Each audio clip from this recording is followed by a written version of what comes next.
এ কি? হ্যাঁ, তুই আবার নতুন জুতো জোড়া পরছো কেন? খোলো। আরে বাবা নরোত্তম, তো তুমি এমন করছো কেন? হ্যাঁ। তোমার নতুন জুতো জোড়াকে আমি খেয়ে ফেলবো নাকি? হ্যাঁ, একটু দেখবো। এক জোড়া নতুন জুতো কেনার কথা ভাবছি তো। বাহ, দেখো দেখো নরোত্তম দা, কি চমৎকার মানিয়েছে, তাই না? মোটাও না, হ্যাঁ। তোর পায়ের পাঞ্জা একেবারে থাপড়া, একেবারে চওড়া, চাচ্ছে তাই। এটা খোলো, আমার শেপ নষ্ট হয়ে যাবে তো। বলছিলাম কি নরোত্তম দা, এই আজ একটা অফিসে আমার ইন্টারভিউ আছে, বুঝলে? আমি তোমার এই জুতো জোড়া পায়ে দিয়ে গেলাম। অসম্ভব। রেনি সিজনে জুতোর তলায় কাদা লেগে যাবে বলে আমি জুতো জোড়ায় বাক্সের ভেতরে বন্দি করে রেখেছি, আর তুমি কিনা? নরোত্তম দা, আমার ইন্টারভিউটা যদি ভালো হয় আর ওরা যদি আমার এই পোশাক আশাককে পছন্দ করে ফেলে, তাহলে চাকরিটা আমার হয়েই যাবে। তাতে আমি তোমার যত পাওনা দেনা আছে সব শোধ করে দেবো। নরোত্তম দা, তুমি একদম মন খারাপ করো না। এই যে আমি সবার সামনে ওয়াদা করছি, আমার চাকরিটা হয়ে গেলে এর চেয়েও দামি এক জোড়া জুতো আমি তোমাকে কিনে দেবো, আর এই জুতো জোড়া আমি নিয়ে নেবো।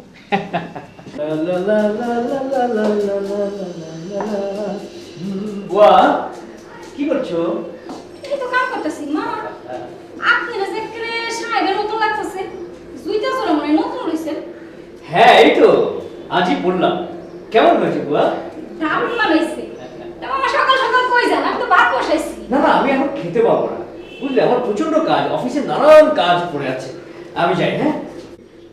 ও ইয়ে, একটা ঝামেলা হয়ে গেল বুয়া। তোমার কাছে নিশ্চয়ই 500 টাকার ভাঙতি নেই, তাই না? 500 টাকা হইব। 100 টাকা হইলে চেষ্টা করে দেখতাম। কি যে একটা ঝামেলা হয়ে গেল না। এত সকাল সকাল যে ভাঙতি কোথা থেকে পাই, মানে বেবি ট্যাক্সি ভাড়া যে কি করে দেবো বুঝতে পারছি না। তুমি এক কাজ করো না, এই 500 টাকা রেখে তুমি তোমার ভাঙতিগুলো আমাকে দাও না। কি যে কোন মামা, 500 টাকা নোট দেউন লাগবো। আমার কাছে মনে হয় 70-80 টাকা আছে। আপনি লইয়া যান, ভাঙতি হইলে পরে দিয়ে দিন। ও থ্যাংক ইউ বুয়া, তুমি অনেক বড় উপকার করলে। আজকাল ভাঙতি পাওয়া যায় কি কঠিন ব্যাপার। Thank you.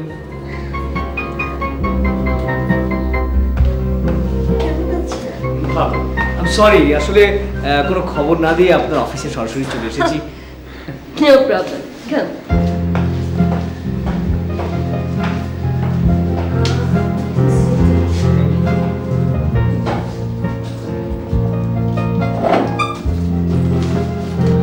আসলে সেদিনের পর আমার মনের মধ্যে একটা অস্থিরতা কাজ করছিল।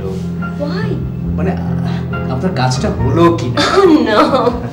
Really? কিছু মনে করবেন না, সেদিনের আপনার ওই টেনশনে ঢাকা মুখটা যখনই মনে হচ্ছিল, আমার খুব খারাপ লাগছিল।